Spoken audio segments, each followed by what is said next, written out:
CDA ने residential property की transfer fees में इजाफ़ा कर दिया है। पहले ये ट्रांसफ़र फ़ीस कितनी थी और अब कितनी होगी, जानिए इस व्लॉग में। वीडियो को एंड तक लाजमी देखिएगा। मैं हूं राना वकास और आप देख रहे हैं इन्वेस्टर्स पॉइंट। चैनल पर तमाम नए आने वाले व्यूअर से मेरी रिक्वेस्ट है कि मेरे चैनल को सब्सक्राइब कर लें और बेल आइकन को लाजमी प्रेस करें ताकि आने वाली तमाम वीडियोज़ उन तक बर वक्त पहुँच सकें। सीडीए ने रेजिडेंशियल प्रॉपर्टी की ट्रांसफ़र फ़ीस में इजाफ़ा कर दिया है। पहले ट्रांसफ़र फ़ीस कितनी थी, सबसे पहले आपको बताता चलूँ कि पहले सीडीए 250 रुपये पर स्क्वायर यार्ड के हिसाब से ट्रांसफ़र फ़ीस चार्ज कर रहा था। अब ये काफ़ी टाइम से मामला लटक रहा था। पिछले साल इसकी मंजूरी हुई थी लेकिन इम्प्लीमेंट नहीं हो पाया था। लेकिन अब ये नए चेयरमैन आए मोहम्मद अली रंधावा साहब, इनके साथ भी काफ़ी मीटिंग्स हुई और सीडीए को इन्होंने बावर करवाया कि सीडीए इस टाइम खसारे में जा रहा था, सीडीए के पास फ़ंड्स कम हो रहे थे, तो हमने फ़ंड्स में इजाफ़ा करना है, आमदनी में इजाफ़ा करवाना था। तो उस आमदनी में इजाफे की वजह से सीडीए ने ये कदम उठाया। सीडीए पहले 250 रुपये पर स्क्वायर यार्ड के हिसाब से ट्रांसफ़र फ़ीस चार्ज कर रहा था, लेकिन अब जो इम्प्लीमेंट हुआ है, सीडीए चेयरमैन ने इसकी मंजूरी करते हुए इम्प्लीमेंट हो चुका है।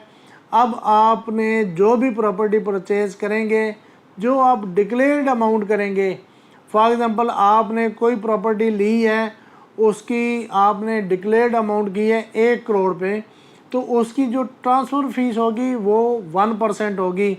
अब ये मसला किन किन लोगों को आएगा, ये मसला उन लोगों को आएगा जिनकी डीसी वैल्यूज़ काफ़ी ज़्यादा है, मींस के जो डेवलप्ड सेक्टर्स हैं उनमें ये हर्डल्स आएगी, वहाँ पे इन्वेस्टमेंट थोड़ी कम होगी और लोग कतराएंगे वहाँ पे इन्वेस्टमेंट करने से, क्योंकि ट्रांसफ़र फ़ीस बहुत ज़्यादा हो चुकी। लेकिन ये फ़ायदा किन सेक्टर्स को होगा? ये फ़ायदा उन सेक्टर्स को होगा जो अभी अंडर डेवलप है और पोजेशनेबल नहीं है। उनकी जो डीसी वैल्यू है वो बहुत कम है। लाइक अगर मैं C14, 15, 16 की बात करूं तो वहाँ 60 लाख 70 लाख रुपए डीसी वैल्यू है।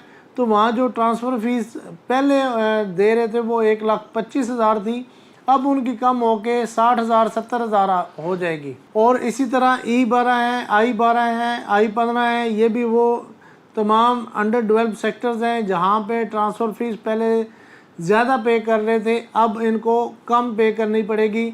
और इसी तरह जो बड़े सेक्टर्स हैं like F7, F6, F8, F10, F11 वगैरह, E7 वगैरह, यहाँ पे डीसी वैल्यूज़ बहुत ज़्यादा हैं और जिसकी वजह से यहाँ पे थोड़ा सा इम्पैक्ट आएगा। और यहाँ जो ट्रांसफ़र फ़ीस है वो उनको 1% देनी पड़ेगी। फॉर एग्ज़ाम्पल अगर किसी ने 50 करोड़ रुपए का घर ख़रीदा है तो उसकी डीसी वैल्यू कोई 10 से 15 करोड़ रुपए बनती है, तो उनको जो ट्रांसफ़र फ़ीस है वो अब उनको 10 से 15 लाख रुपए देनी पड़ेगी। मीन्स कि उनको अब 1% चार्ज पे करना पड़ेगा। और इस तरह ये ट्रांसफ़र फ़ीस में इजाफा करके अब इम्प्लीमेंट हो गया। अब जो भी प्रॉपर्टी आप परचेज़ करेंगे 1% आपको इसकी ट्रांसफ़र फ़ीस देनी पड़ेगी और 3% आपको एडवांस टैक्स देना पड़ेगा। ये यूँ समझ लें कि 4% इजाफा हो गया है।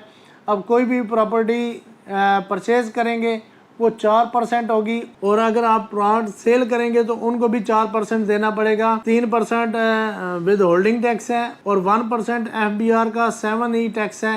ये 4% मीन्स के आपको सेलर को भी देना पड़ेगा और 4% ही परचेज़र को देना पड़ेगा।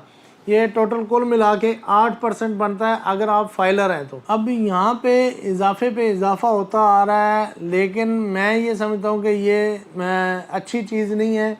इससे आप बिज़नेस को डेवलप नहीं कर रहे, इससे आप बिज़नेस को ख़त्म कर रहे हैं। जो ओवरसीज़ अपनी इन्वेस्टमेंट लेकर आते थे वो भी कम आएंगे, फिर जो ब्लैक मनी इन्वेस्ट होती थी वो भी कम होगी। इस तरह आप इजाफे पे इजाफा करते जा रहे हैं। कहीं आप डेवलपमेंट चार्जेस इतने ज़्यादा लगा रहे हैं, कहीं आप ट्रांसफ़र फ़ीस में इजाफा कर रहे हैं। इससे आप ये कभी भी अंदाज़ा मत लगाएं कि इससे आपको टैक्स कलेक्शन या आपकी आमदनी में इजाफा होगा। ये आपकी आमदनी में इजाफा नहीं होगा, आपकी आमदनी में कमी होगी, क्योंकि जितनी ज़्यादा आप इजाफा करते जाएंगे उतनी जो इन्वेस्टमेंट है वो कम होगी। जितनी आप टैक्स में कमी करेंगे, लाइक अगर आप ट्रांसफ़र फ़ीस आप उतनी ही रखें और टैक्स भी आप कम कर दें, आपकी आमदनी में भी इजाफ़ा होगा और सेल परचेज़ में भी इजाफ़ा होगा। जब सेल परचेज़ ज़्यादा होगी, सीडीए की आमदनी ज़्यादा से ज़्यादा होती जाएगी। लोगों को आप फैसिलिटीज़ दें, उनकी राह में रुकावट न डालें। रुकावट डालने से आपके अपना कारोबार भी तबाह होगा और लोगों के भी कारोबार तबाह होंगे। जो लोग आपको इस तरह की सजेशन देते हैं, मैं ये समझता हूँ कि ये आपके दोस्त नहीं दुश्मन हैं। उम्मीद है कि चेयरमैन सीडीए इसको रिवाइज़ करेंगे और पहली जो ट्रांसफ़र फ़ीस थी उतनी ही रखेंगे। उम्मीद करता हूँ आपको ये इन्फॉर्मेशन पसंद आई होगी, और अगर आपको ये इन्फॉर्मेशन पसंद आई है तो मेरे वीडियो को लाइक और शेयर लाजमी करें। देखते रहें इन्वेस्टर्स पॉइंट। मिलते हैं एक नई वीडियो के साथ, तब तक अपना ख्याल रखिएगा। टेक केयर, अल्लाह हाफिज़।